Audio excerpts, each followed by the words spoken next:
4 octobre 2015, Liverpool est 10ème de Première League et galère à retrouver le Big Four depuis déjà plusieurs saisons. 7ème en 2010, 6ème en 2011, 8ème en 2012, encore 7ème en 2013. L'équipe continue de s'enfoncer et n'a clairement plus les épaules pour redevenir un géant d'Europe.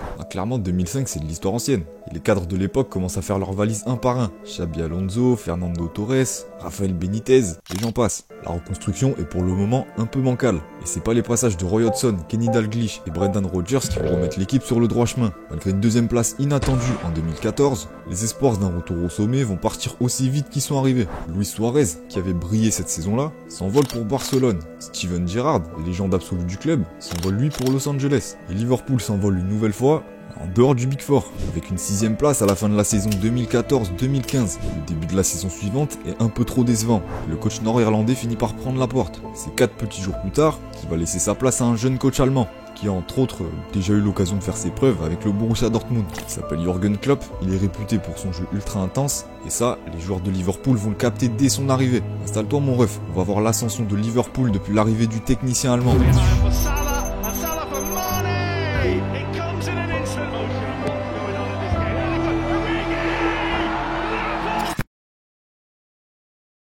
Arrivé en cours de saison, Jürgen Klopp se retrouve face à un effectif un peu bancal. Voilà, t'as du Mignolet, t'as du Mamadou Sakho, Balotelli, Benteke. Franchement, ça fait pas rêver, je vais pas te mentir.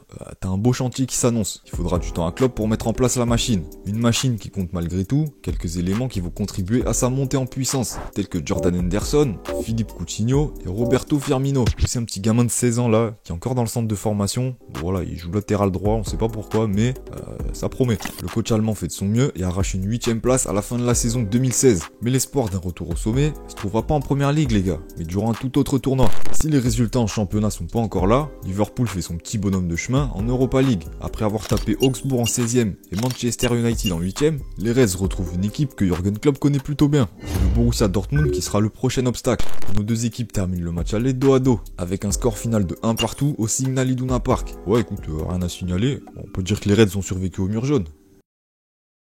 Une fois le match retour démarré, c'est Aubameyang et Mkhitaryan qui vont semer la panique à Anfield. Le Borussia mène déjà 2-0 alors qu'on joue depuis 10 minutes. Wesh, ressaisis-toi frère. Rien de plus, c'est déjà pas mal, mais le score restera ainsi jusqu'à la pause. Donc les Reds sont au fond du trou, à domicile, contre l'ancienne équipe de son coach. Aucune pitié pour Klopp et ses soldats qui vont entamer une remontée qui va retentir dans toute l'Europe. Origi entame la révolte dès le retour des vestiaires. Et t'inquiète pas que ce mec là c'est pas la première fois qu'on va le voir dans les mauvais coups. Sauf qu'il va être refroidi quelques minutes plus tard par Marco Reus. Liverpool n'a pas dit son dernier mot. Et c'est Coutinho qui remet l'équipe sur les rails, suivi par la défense, avec un but de Mamadou Sakho et de Dejan Lovren dans le temps additionnel.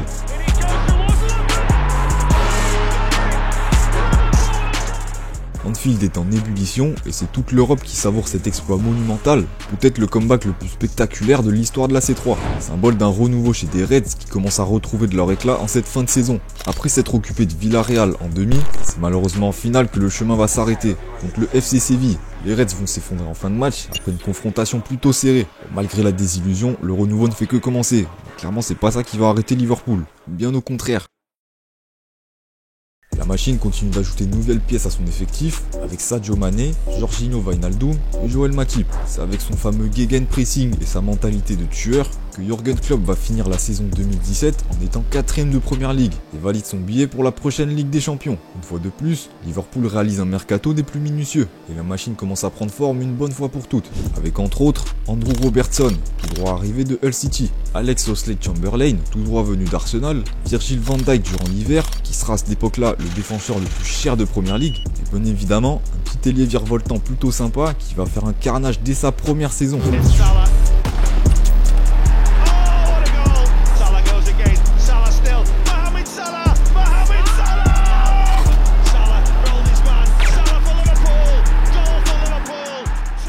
Mohamed Salah en 2017-2018 était complètement inarrêtable. En termes de statistiques individuelles, il a toujours pas réussi à faire mieux que cette saison-là. Après, bien évidemment, Liverpool ne se résume pas qu'à Mohamed Salah. C'est toute une machine collective bien rodée qui va d'abord finir 4ème de Première Ligue, une fois de plus. Et surtout, va réaliser une campagne européenne de fous furieux. Premier de leur groupe, les Reds écrasent leur adversaire un par un sans aucun scrupule. 5-0 contre Porto, 5-1 contre Manchester City, 9-4 contre la Roma. C'est pas juste une révélation, mais un véritable rouleau compresseur qui va se pointer à Kiev pour sa première finale depuis 2005.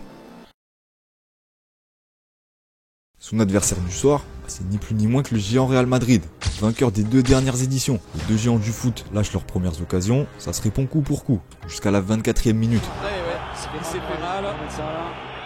Le match prend toute autre tournure lorsque Sergio Ramos envoie Mohamed Salah au sol. Une clé monumentale pour Liverpool qui comptait sur son pharaon pour aller chercher le titre. Le match n'est plus du tout le même et la désillusion ne fait que commencer. Telle une malédiction qui s'acharne sur les Reds, c'est au tour de Loris Karius de faire n'importe quoi. Malgré une première boulette colossale dès la reprise, Mané égalise et maintient les Reds à flot.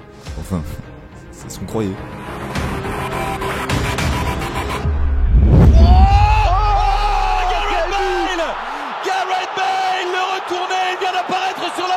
Voici rien à dire. Après cette reprise acrobatique de Gareth Bale, le Real reprend les devants et termine le boulot pour de bon.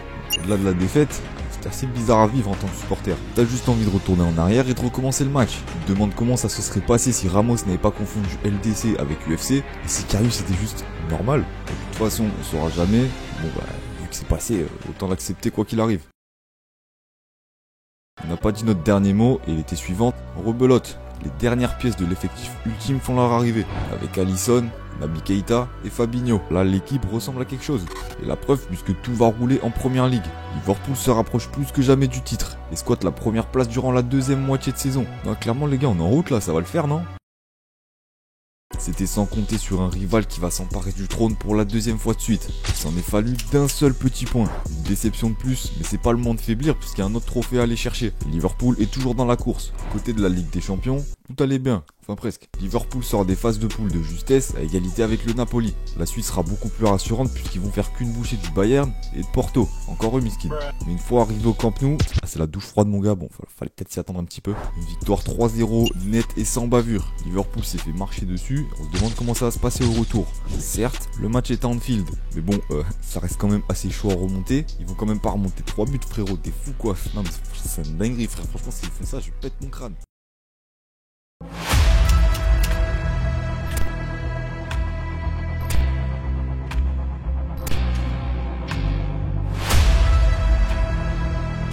Septième minute, Origi ouvre le score. Liverpool étouffe le Barça et Jordi Alba chiale à la mi-temps. Je tiens à rappeler que ce jour-là, on jouait sans Salah et Firmino. On va clairement pas s'arrêter en deuxième période, l'atmosphère devient irrespirable. Wijnaldum marque un but, puis un autre. 2 minutes plus tard, il est en train de réaliser l'impensable à lui tout seul. Mais ça va vite s'arrêter jusqu'à la 79e minute. Liverpool obtient un exploit en marche. Le score est désormais de 4-0 et il restera ainsi jusqu'au coup de sifflet final.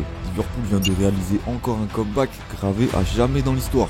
Ils peuvent remercier Anfield et leurs supporters qui les ont poussés jusqu'au bout. La suite sera beaucoup moins hype. Au final, Tottenham, bon, un peu chiante, on va pas se mentir. Voilà, victoire 2-0, on a gagné. Liverpool remporte sa 6ème Ligue des Champions et peuvent savourer leur retour sur le toit de l'Europe. Bon, maintenant, tu connais la suite. Reste encore un autre trophée à aller chercher. La saison 2019-2020 prend place. Pas de grosse recrue pour cette fois-ci. Liverpool garde à peu près la même équipe et continue sa course jusqu'au titre. Cette fois-ci, ils seront peut-être même un peu trop impliqués. Plus les journées passent, plus les Citizens voient leur titre s'échapper. Et les Reds vont rester collés à la première place de la 2e jusqu'à la dernière journée, avec un paquet de points d'écart tout au long de la saison. Champions again, Liverpool. Malgré un contexte particulier que tu connais déjà, ils l'ont fait. Liverpool est champion d'Angleterre 30 ans après son dernier sacre. Une éternité pour un club aussi mythique. Maintenant il reste plus qu'à enchaîner les titres. Voilà, clairement on n'a aucune raison de se louper. Sauf que ce foutu contexte que tu connais déjà va jouer en défaveur du club pour la suite des événements. En raison du décalage que la pandémie a provoqué sur le calendrier, la préparation des équipes n'a pas pu se passer comme prévu. Malgré des recrues très intéressantes comme Thiago et Diogo Jota, les Reds sont dépassés par le rythme énergivore de Jürgen Klopp. Et de nombreux joueurs vont squatter l'infirmerie. On connaît maintenant son gegenpressing et son jeu qui terrorise l'Europe depuis maintenant 3 ans. Sauf que le jeu de Liverpool perd en intensité sur cette saison. Et ça va vite se voir dans les résultats. D'abord, avec la Ligue des Champions. Et décidément, quand c'est Madrid, il y a toujours un problème, puisque l'année dernière, tu te fais sortir par l'Atlético, et cette saison-là, c'est encore le Real qui va nous tabasser. Pas grand-chose à dire sur ce quart de finale. Bon, juste pas assez le niveau. Tandis qu'en première ligue, il faudra attendre la 36e journée et ce fameux match contre West Bromwich. Et c'est personne d'autre que Alisson qui va sauver son équipe dans le temps additionnel et permettre aux siens d'accrocher la 3e place. Alexander, oh, it's Alisson! Unbelievable! The big Brazilian stopper has only gone and gone. Liverpool pète son billet pour la prochaine Ligue des Champions de justesse, alors qu'ils étaient clairement partis pour jouer l'Europa League tout le reste de la saison. Cette fois-ci, plus de Covid. Ibrahima Konaté et Luis Diaz font leur arrivée dans l'effectif. Les joueurs auront le temps de se préparer et ça va vite faire la différence.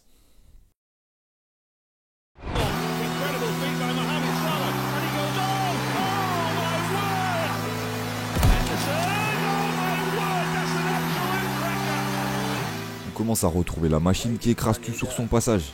Leader écrasant de sa poule et partant pour la course au titre avec un Mohamed Salah de feu, cette saison est inédite pour le moment puisqu'on parle d'un quadruplé. Liverpool est en lice pour arracher la Première Ligue, la Ligue des Champions et les 2 Coupes d'Angleterre. Ce genre de saison gravé à jamais dans l'histoire, je te laisse pas imaginer la dinguerie si on rafle tout. Et ça va tenir puisque durant la deuxième moitié de saison, Liverpool s'empare de la Carabao Cup et de la FA Cup. Il est toujours dans la course pour les 2 trophées restants. Mais une fois de plus, la fin de saison va virer à l'échec de pas grand chose. Manchester City est encore champion d'Angleterre. Et ça s'est encore joué à 1 point d'écart. Il reste tout de même la coupe aux grandes oreilles, mais cette fois-ci, c'est le Real Madrid, encore une fois, qui remporte en finale. Pas de gardien bourré ou pas de joueur blessé, on n'a juste pas répondu présent. On se rassure comme on peut avec les 2 coupes d'Angleterre. Mais la déception est clairement là. Malgré un niveau de jeu phénoménal, Liverpool se fait toujours devancer par les mêmes. Et après avoir été aussi proche d'un exploit monumental, Liverpool va complètement s'enfoncer pour la saison à venir. 2022-2023. C'est encore récent les gars. Et putain comment ça a été dur. L'équipe est méconnaissable. La défense est catastrophique, du moins dans les grands matchs. Les nouvelles recrues répondent pas vraiment présents. On peut fracasser Manchester 7-0, mais perdre à Bournemouth le prochain match. La Ligue des Champions, c'est même pas la peine d'y penser. Je te laisse deviner qui s'est encore occupé de nous. Donc clairement une saison oubliée, je vais pas te mentir. Et Liverpool est éjecté du Big Four pour la première fois depuis 7 ans. Une vraie claque pour une équipe qui commence à se reconstruire. Fini l'époque Salah, Mané et Firmino, puisqu'aujourd'hui un seul des 3 est toujours présent. L'entrejeu a lui aussi été complètement remanié. Henderson, Wijnaldum, Fabinho, tout ça c'est de l'histoire ancienne les gars. Au moment où je tourne cette vidéo, Liverpool est leader de Première Ligue. On est à la mi-saison et l'équipe s'est bien repris par rapport à la saison dernière. Mais voilà, ça n'est pas à l'abri que City ou Arsenal reviennent dans la course. Les nouvelles recrues sont encore jeunes, sûrement que ça prendra du temps à développer si on veut encore chercher des nouveaux trophées. Le parcours a été incroyable et clairement j'ai pas envie que ça s'arrête. Qu'est-ce que j'aimerais dire dans quelques années qu'on a pu gagner des nouveaux trophées grâce à des mecs comme Szoboszlai, McAllister, Luis Diaz, Darwin Nunez, même Gravenberch. Personnellement, je reste optimiste et je sais que le club a encore de belles choses à nous réserver.